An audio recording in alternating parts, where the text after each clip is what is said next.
اللهم صل على محمد وعلى آله محمد. اللهم صل على محمد وعلى آله محمد.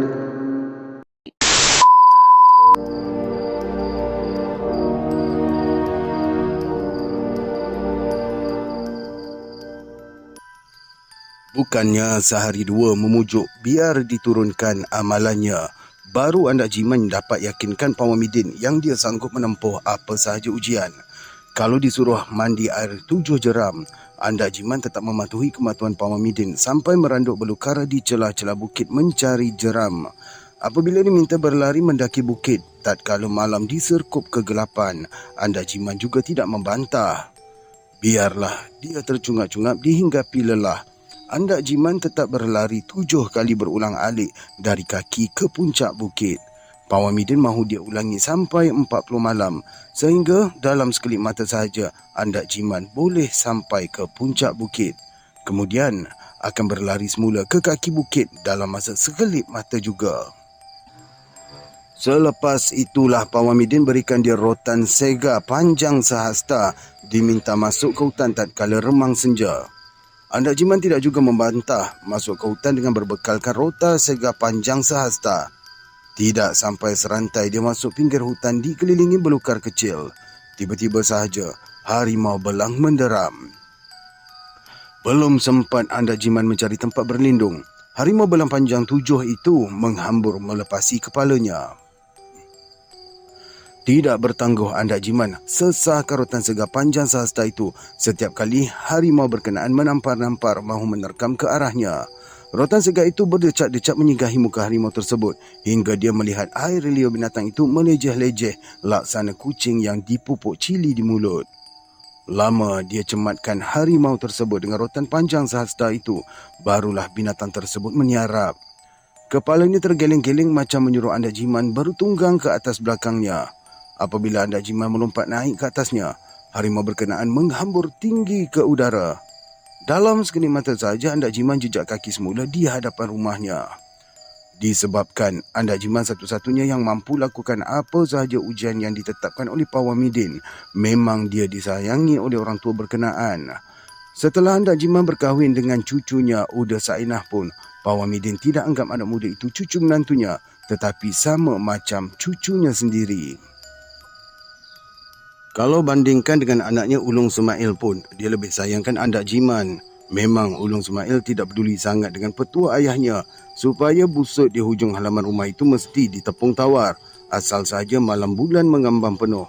Dia sendiri tidak akan menerima Anda Jiman menjadi menantunya kalau tidak disebabkan ayahnya adalah pawang midin berkeras. Manalah Ulung Semail sanggup menepung tawar busut berkenaan disebabkan bapa mentuanya Lebay Kimin seringkali ingatkan dia mengenai perkara-perkara yang ditegah. Tentu bapa mentuanya Lebay Kimin tidak bersetuju kalau dia menepung tawar busut berkenaan. Sebab itulah selepas kematian Pak Muhyiddin, tak berani juga Anda Jiman mahu menepung tawar busut di hujung halaman. Sudah tentu Lebay Kimin akan memarahi cucu menantunya itu. Lainlah kalau Pak Muhyiddin masih hidup, memang dia tidak akan mencampuri urusan di kampung halaman bisannya. Dia sekadar boleh ingatkan Ulung Ismail disebabkan lelaki itu adalah menantunya.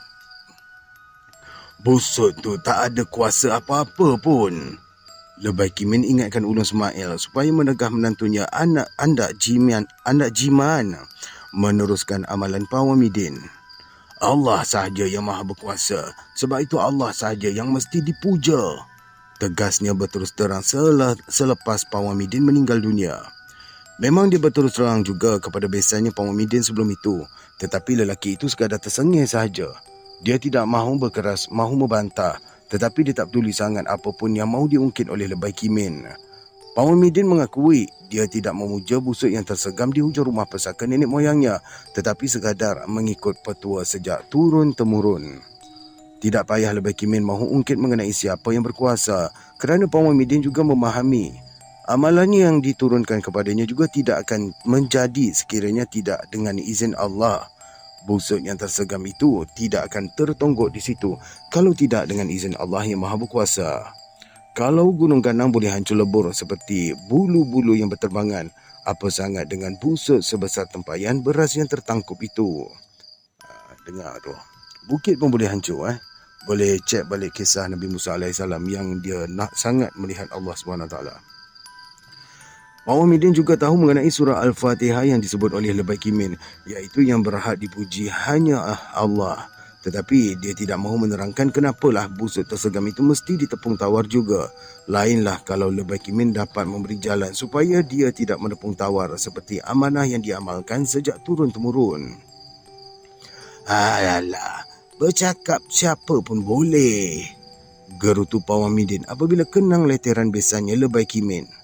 Bukan mudah mau buang saka ni kalau tak tahu jalannya. Tergenang air mata Pawang Midin membisikkan pada cucunya Uda Sainah sewaktu dia terkejang susah bernafas. Lama Pawang Midin memendam perasaan asal sahaja Lebay Kimin ungkit mengenai busut berkenaan. Manalah Lebay Kimin tahu mengenai kerusuhan hatinya setiap kali terpaksa menepung tawarnya. Tentu Lebay Kimin tidak tahu sewaktu perkahwinan Andak Jiman dengan Uda Sainah terpaksa dia tabahkan hati apabila dijerkah isterinya iaitu Umi Rahmah. Sewaktu Umi Rahmah turun ke penanggah menyusun pin mangkuk di atas para, terkejut benar apabila dia melihat harimau tercangkung menunggu kawah dan periuk yang bersepah. Tengah malam demikian tatkala semua orang nyenyak tidur, siapa lagi boleh diharap mengawal keliling rumah sekiranya anjing melintas menjilat kawah atau periuk yang bersepah di penanggah. Bukan sahaja jelmaan harimau itu menjaga penanggah yang tidak berkemas, malah kalau pencuri menceroboh pun ia akan tercegat menghalang. Cubalah pencuri berniat salah masuk ke situ, nescaya tidak akan lepas ke mana-mana. Sebaik sahaja melangkah pagar, harimau itu akan menghambat, tidak bertangguh. Tahu sangatlah Umi Rahmah ni, memang harimau jelmaan Pawang Midin tercangkung hingga hidungnya cecah punggung Umi Rahmah. Noh kau, ke punggung juga pergi kau harimau. Sebab itu terkejut benar dia tatkala punggungnya disinggahi misai harimau berkenaan. Lantas saja Umi Rahmah melompat akibat terkejut melihat harimau tercangkung di penanggah. Segera Umi Rahmah naik ke rumah merentak-rentak baju Pawang Midin yang tengah berbual di hujung serambi dengan Lebay Kimin.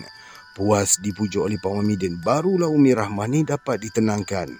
Termengah-mengah Umi Rahmah setelah duduk tersandar ke dinding menahan rasa gementar apabila terkejutkan harimau tercangkung di belakang semasa terbongkok-bongkok mengemas di penanggah.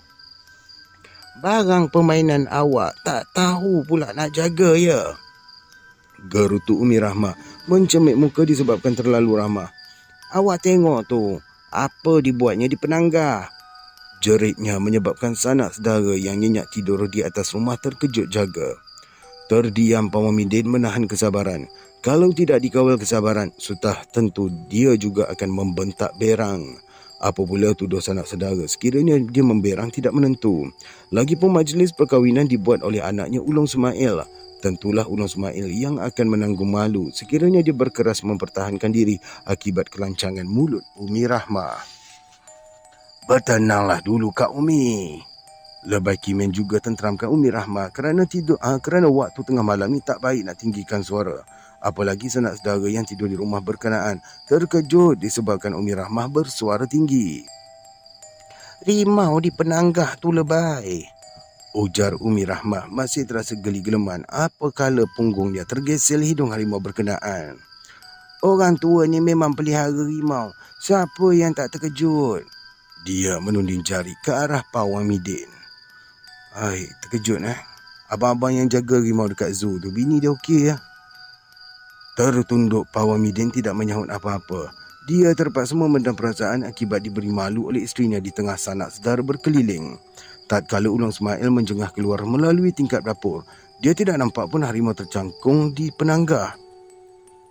Terpaksalah dia memujuk emaknya supaya tidak diikutkan sangat perasaan.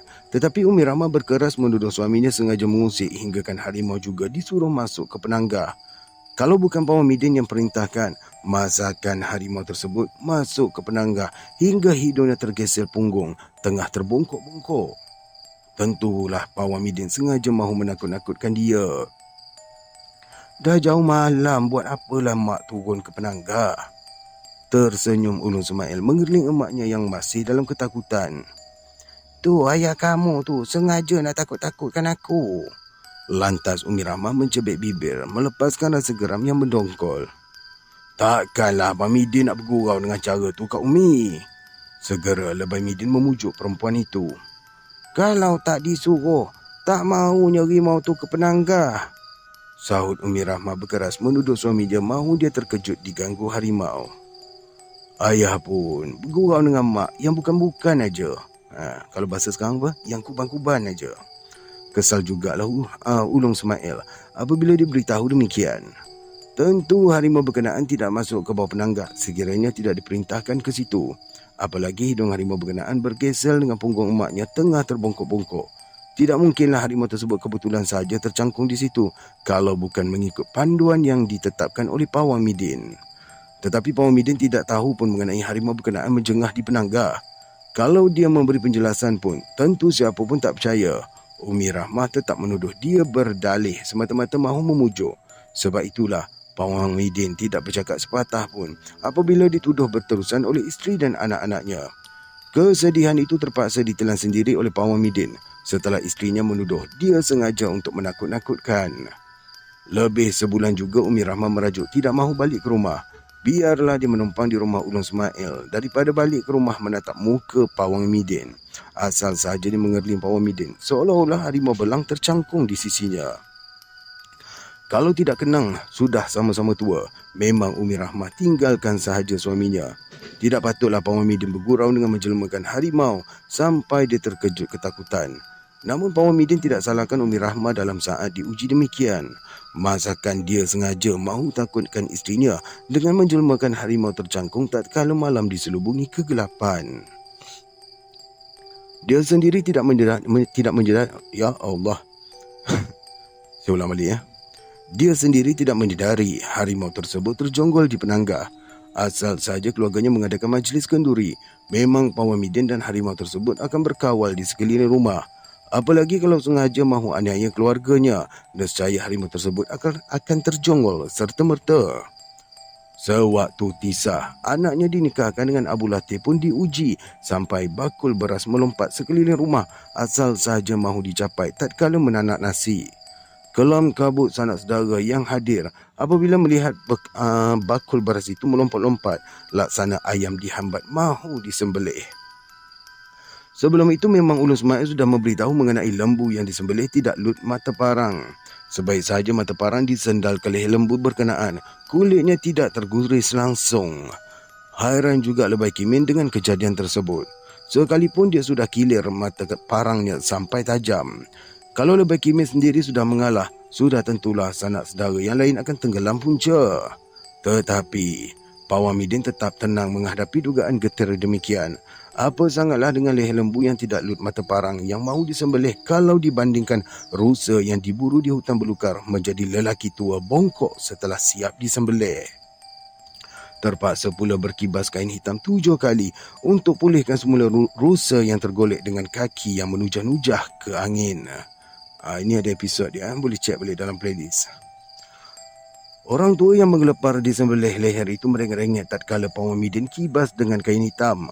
Bulu roma Pawang Midin juga tegak meremang semasa melihat orang tua bongkok itu menendang-nendang angin.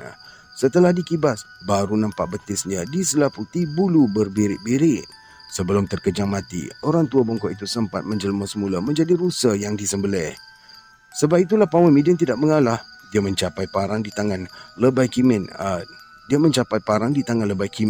Terus dikilir pada busuk di hujung halaman. 7 kali dia kilir mata parang di situ, lantas ditusukkan ke leher lembu yang siap tergolek diikat kaki. Sekali tusuk saja, mata parang terbenam hingga urat leher lembu itu terputus tidak bersisa. Semasa bakul beras melompat-lompat, sengajalah Pawang Midin menyuruh diasak ke arah busuk tersegam. Sebaik saja diasak ke situ, memang bakul beras berkenaan tidak dapat bergerak ke mana-mana.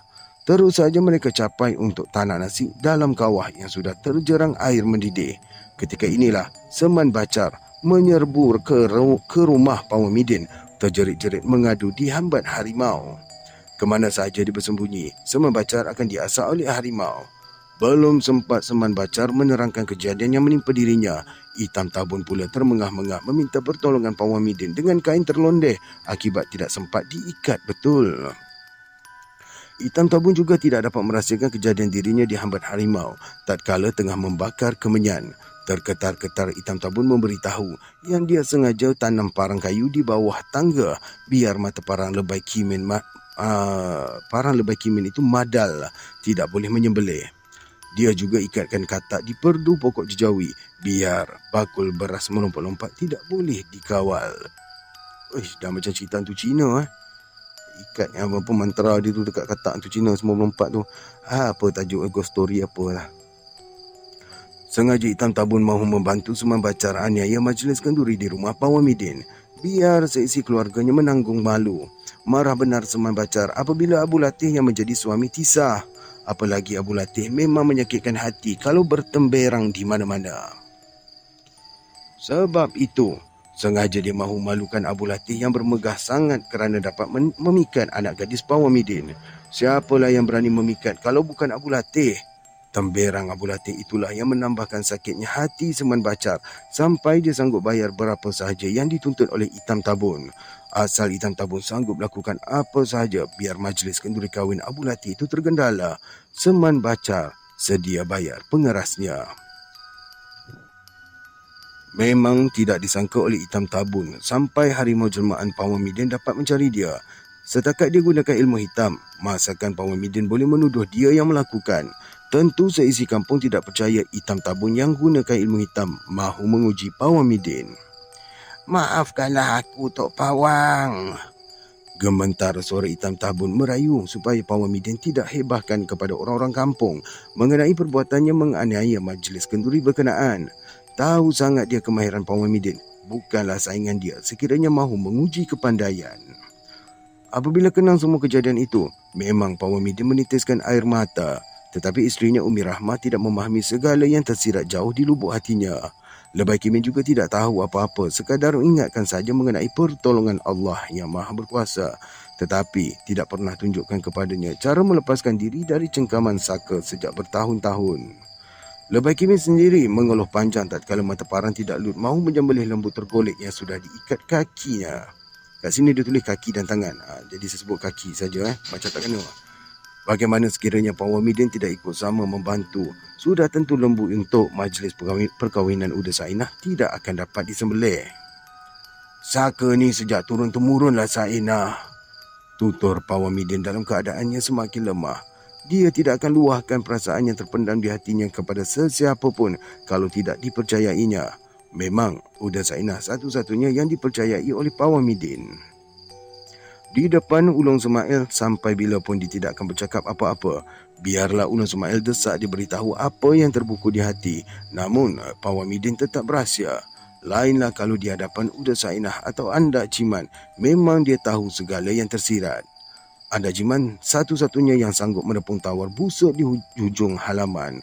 Kalau tidak ditepung tawar, nescaya bahagian luar busuk akan merekah sampai meleleh air laksana darah pekat. Ketika ini, seisi keluarga akan menanggung sakit berterusan seorang demi seorang. "Kami akan patuhi petua Atuk," bisik Andak Jiman memberi jaminan tidak akan biarkan petua Pak Muhyiddin hilang begitu sahaja.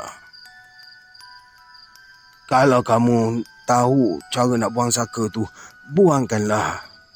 Dia cuba mengukir senyum sekalipun dalam keadaan yang payah. Saat ini memang Pak Muhyiddin tidak mahu sesiapa pun duduk di sisinya kecuali Andak Jiman dan Uda Sainah yang dipercayainya sahaja. "Tak apalah, Atuk jangan susah hati." Perlahan-lahan Uda Sainah yang dipercayainya sahaja. "Tak apalah Atuk jangan susah hati ya." Perlahan-lahan Uda Sainah mengesap pelupuk mata datuknya yang digenang air. Dia tahu datuknya terlalu sedih menahan keharuan yang menyebab menusuk hatinya. "Biarlah Jiman buat apa yang Atuk pesankan," beritahu Uda Sainah setelah menyedari keadaan datuknya bertambah lemah. "Atuk tak paksa kamu Jiman." Pak Muhyiddin semakin sayu menatap muka Andak Jiman. "Kamu kalau tak sanggup, tinggalkanlah aja." Ujarnya kerana bimbang akan menyusahkan Andak Jiman sahaja. Tetapi Andak Jiman tidak akan biarkan amalan Power Medan sia-sia begitu sahaja. Apa salahnya setakat tepung tawar busuk tersebut kalau tidak terniat langsung mengakui busuk tersebut berkuasa? Andak Jiman satu-satunya yang tahu bahawa di atas busuk itulah seringkali jelmaan harimau mencangkung asal sahaja bulan mengambang penuh.